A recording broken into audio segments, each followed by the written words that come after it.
天气烧热，为特别避免这高温造成劳工会有潮沙等等的伤害，劳动部和桃园市政府拜5早起也举行高温危害预防观摩。劳动部也提醒讲，这8月开始呢，有新的规定，工地爱提供降温的设备，若准无则会罚3万到15万。不过，这工地主任就讲，这天气热气热，真侪人是做袂调，营造业欠工佮欠料是上界大问题。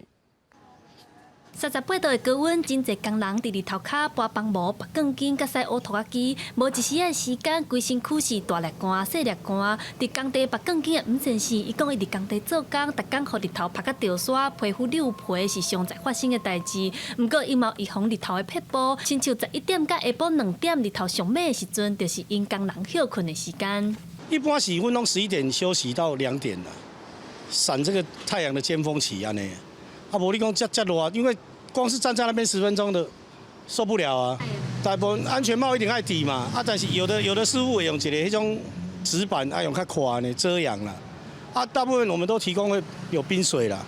营造业工地主任工会表示，台湾房地产市草真好，厝价一直起，欠工欠料一直拢是营造市场上大的问题。加上即阵烧热的天气，少年人做袂调，真侪人无愿意做即款粗重的工课。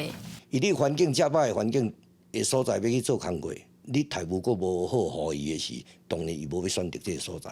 啊，上年纪的，你也伫做这种工课，动体力的这种的工课，哦，你即马拢平均拢50几岁啊嘛。